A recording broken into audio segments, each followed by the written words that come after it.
Hi everyone, welcome to Shubham's canvas. तो start करते हैं हम अपने HTML कोर्स का लेक्चर 2। तो इस लेक्चर में हम जानेंगे HTML टैग्स के बारे में और कुछ हम पढ़ेंगे वेबसाइट के बारे में, और उसके बाद फिर हम अपना कोड लिखना स्टार्ट करेंगे। तो बात करते हैं सबसे पहले HTML टैग्स की। तो एक टैग क्या होता है? HTML tag is a piece of markup language use to indicate the beginning and end of an HTML element in a HTML document. तो HTML टैग जो है वो एक पीस होता है मार्कअप लैंग्वेज का। जैसे कि हम जानते हैं कि HTML जो है वो एक मार्कअप लैंग्वेज है जो कि इंडिकेट करता है बिगिनिंग को या फिर एंड को किसी HTML एलिमेंट के। तो HTML एलिमेंट असल में क्या होता है, जैसे कि आप ये एक इमेज देख सकते हैं, यहाँ पे ये लिखा हुआ है एंगुलर ब्रैकेट में P, यहाँ पे ये एंगुलर ब्रैकेट फिर स्लैश लगा हुआ है, फिर ये एंगुलर ब्रैकेट क्लोज है, और उसके बाद बीच में ये लिखा हुआ है this is a sample text. तो ये पूरा जो है ये P के साथ ये पूरी ये जो लाइन है इसको हम कहेंगे एलिमेंट। ये एक HTML एलिमेंट है। तो ये जो आपको स्टार्टिंग में दिख रहा है एंगुलर ब्रैकेट P और फिर ये बंद है एंगुलर ब्रैकेट, और ये स्लैश P और फिर ये एंगुलर ब्रैकेट बंद है, तो ये जो है ये टैग्स हैं। तो ये इंडिकेट कर रहे हैं बिगिनिंग को और एंड को किसी HTML एलिमेंट के। तो अब इनकी कुछ और डेफिनेशंस भी हैं, जैसे कि they are the keywords that tell a web browser how to format and display a web page. ये वो कीवर्ड्स होते हैं जो बताते हैं वेब ब्राउज़र को हमारे। तो वेब ब्राउज़र कौन से होते हैं? जैसे गूगल क्रोम हो गया, एज हो गया। तो ये वो कीवर्ड्स होते हैं जो हमारे वेब ब्राउज़र को बताते हैं कि हमें वेब पेज में जो कंटेंट है उसको कैसे स्ट्रक्चर करना है, कैसे डिस्प्ले करना है, कैसे फॉर्मेट करना है। And are made up of elements and attributes, और इनमें ये एलिमेंट और एट्रीब्यूट्स से मिलके बने होते हैं। अब सेकेंड लाइन देखते हैं, HTML tags are always enclosed in angle brackets. तो HTML टैग्स जो है वो हमेशा एंगल ब्रैकेट्स में इंक्लोज होते हैं। जैसे कि यहाँ पे ये पैराग्राफ टैग आपको दिख रहा है जो P से डिनोट किया जाता है, तो इसमें आप देख रहे हैं ये एंगल वाले ब्रैकेट लगे हुए हैं, एंगुलर ब्रैकेट्स। तो ये हमेशा हम एंगुलर ब्रैकेट्स में क्लोज करते हैं। They usually travel in pairs, ये बेसिकली पेयर्स में आते हैं। जैसे कि अगर यहाँ पर P टैग ओपन हुआ है तो इसका ही एक क्लोजिंग टैग यहाँ पर आया है, तो हम कह सकते हैं कि हमेशा पेयर्स में एग्जिस्ट करते हैं यूजुअली। मतलब ऐसा नहीं है कि हर एक टैग का क्लोजिंग टैग भी ज़रूर होता है, उसके बारे में मैं आगे आपको बताऊंगा, बट यूजुअली जो है ये पेयर्स में पाए जाते हैं। तो एग्जांपल के लिए जैसे दूसरा एग्जांपल यहाँ पे कहा गया है कि HTML अगर कोई टैग है हमारा, जैसे ये है ओपनिंग, तो इसको हम कहते हैं ओपनिंग टैग, ये HTML, तो इसका क्लोजिंग टैग होगा ये वाला /HTML। तो कोई भी टैग जो ओपन हो रहा है तो उसका एक क्लोजिंग टैग भी होता है, तो उसको हम स्लैश लगा के डिनोट करते हैं। तो फॉर एग्जांपल यहाँ पे पैराग्राफ टैग P है, तो उसका क्लोजिंग टैग जो है वो स्लैश लगा के डिनोट किया गया है, स्लैश और P, it is the closing tag. और ये पूरा जो है ये एलिमेंट कहलाता है। कहने का मतलब opening tag plus content plus closing tag, ये पूरा जो है ये एक HTML एलिमेंट बनाता है। अब जो टैग्स होते हैं वो अलग अलग टाइप्स के होते हैं। तो there are 2 types of tag. पहला टैग होता है कंटेनर टैग और दूसरे टैग्स होते हैं एम्प्टी टैग। तो कंटेनर टैग वो टैग होते हैं जिनका कोई ना कोई क्लोजिंग टैग होता है। जैसे कि पैराग्राफ टैग की अगर हम बात करें तो यहाँ पे ये देखिए पैराग्राफ टैग, ये इसका ओपनिंग टैग है और इसका अपना क्लोजिंग टैग भी है, तो हम ये कह सकते हैं कि हाँ ये कंटेनर टैग है। इसी तरह से HTML जो है, HTML भी एक कंटेनर टैग है, क्योंकि इसका भी ओपनिंग टैग भी होता है और साथ में साथ क्लोजिंग टैग भी होता है। अब सेकेंड टाइप के जो टैग आते हैं वो होते हैं एम्प्टी टैग। इनका कोई भी क्लोजिंग टैग नहीं होता, सिर्फ ओपनिंग टैग होता है। फॉर एग्जांपल LI, ये होता है लिस्ट आइटम, तो यहाँ पर इसका कोई क्लोजिंग टैग नहीं होता। कहने का मतलब /LI लिखने की ज़रूरत नहीं होती है, हमें सिर्फ LI लिख के ही काम चल जाता है। दूसरा होता है BR, इसका इस्तेमाल लाइन ब्रेक करने के लिए किया जाता है, तो इसका भी कोई क्लोजिंग टैग नहीं होता है। तो 2 तरह के टैग्स होते हैं, कंटेनर टैग और एम्प्टी टैग। तो ये वीडियो देखने से पहले आप HTML का लेक्चर 1 जरूर देखें, तो इससे आपकी अंडरस्टैंडिंग बहुत ज़्यादा क्लियर हो जाएगी। उसके बाद ही आप वीडियो सेकंड देखें, ये मेरी गुजारिश है आपसे। अब HTML टैग के यूज़ क्या होते हैं?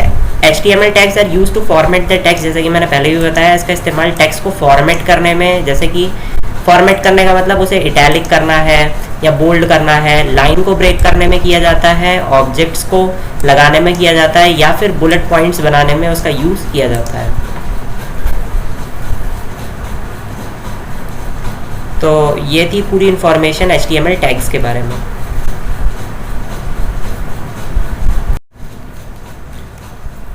और कोई भी कंटेंट जो हमें अपने वेब पेज पे शो करना है वो इन टैग्स के बीच में ही लिखा जाता है। फॉर एग्जांपल जैसे यहाँ पे लिखा हुआ है दिस इज सैम्पल टेक्स्ट, तो अगर इस लाइन को हमें अपने वेब पेज पे शो करना है तो उसके लिए हमें इसको टैग्स के बीच में लिखना पड़ेगा, फिर चाहे वो पैराग्राफ टैग हो या फिर कोई और टैग हो। तो हम जो भी कुछ कंटेंट अपना लिखते हैं जो हमें वेब पेज पे शो करना है वो हमेशा टैग्स के बीच में लिखा जाता है। अब थोड़ी बात हम कर लेते हैं वेबसाइट के बारे में कि वेबसाइट क्या होती है और होम पेज क्या होता है। तो ये नॉलेज थोड़ी इंपॉर्टेंट है हमारे लिए। A website is a collection of web pages. तो एक वेबसाइट जो होती है वो एक कलेक्शन होती है वेब पेजेस का एंड रिलेटेड कंटेंट और रिलेटेड कंटेंट का। तो इतनी डेफिनेशन हमारे लिए इंपॉर्टेंट है। बाकी आगे की that is identified by common domain name and published on at least one web server, इसके बारे में हम बाद में बात करेंगे। तो एक वेबसाइट क्या होती है, ये बहुत सारे वेब पेजेस का कलेक्शन होती है। तो एक वेबसाइट में एक पेज तो होता नहीं है, उसमें बहुत सारे वेब पेजेस होते हैं और उनमें रिलेटेड कंटेंट होता है। उसके बाद होम पेज क्या होता है, home page is the main page of the website, it is the first page that the visitors see when they load a URL। तो होम पेज जो होता है वो किसी वेबसाइट का मेन पेज होता है, ये वो फर्स्ट पेज होता है जो विजिटर्स सी करते हैं या देखते हैं जब वो किसी URL को लोड करते हैं, कहने का मतलब जब वो किसी वेबसाइट को खोलते हैं। तो जैसे कि मैं आपको एक एग्जांपल देके समझाता हूँ। मैं अपना गूगल क्रोम ओपन करता हूँ, यहाँ पे मैं टाइप करता हूँ google.com।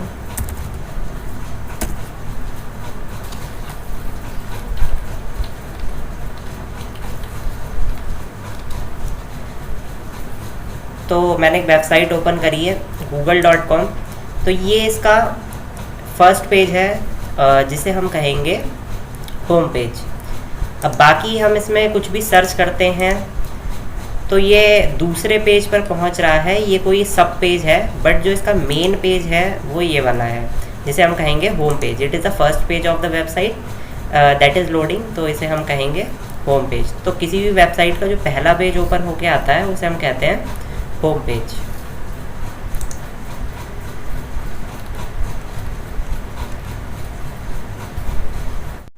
तो अब अपनी फर्स्ट HTML फाइल लिखने के लिए हम अपने विजुअल स्टूडियो कोड पे जाना चाहेंगे। तो इसको हम क्लोज कर देते हैं और विजुअल स्टूडियो कोड को ओपन कर लेते हैं।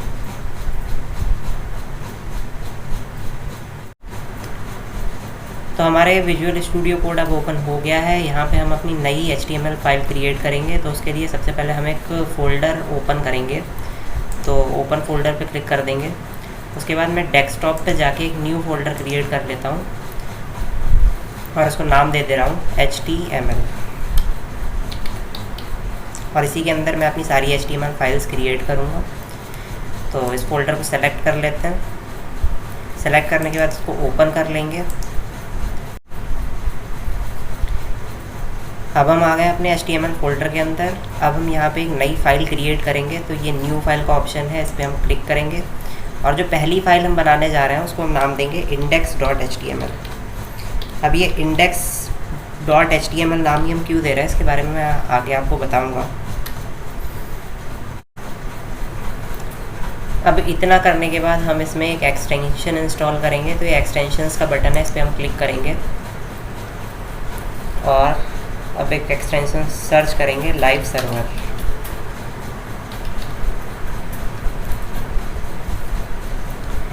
तो ये फर्स्ट वाला जिसमें 38.6 मिलियन डाउनलोड्स हैं, इस पर क्लिक करेंगे हम और इसको हम इंस्टॉल कर लेंगे।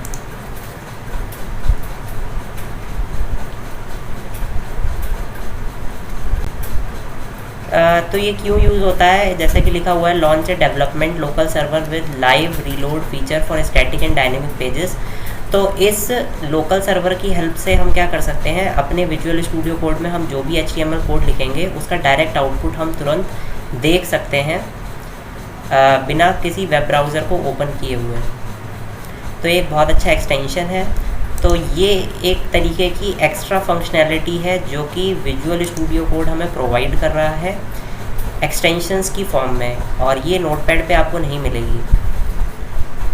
तो अब यहाँ पे आपको गो लाइव का ऑप्शन दिख रहा है, इस पर हम क्लिक करेंगे तो हम अपना जो भी HTML कोड लिखेंगे उसका आउटपुट हम डायरेक्ट यहाँ से देख सकते हैं।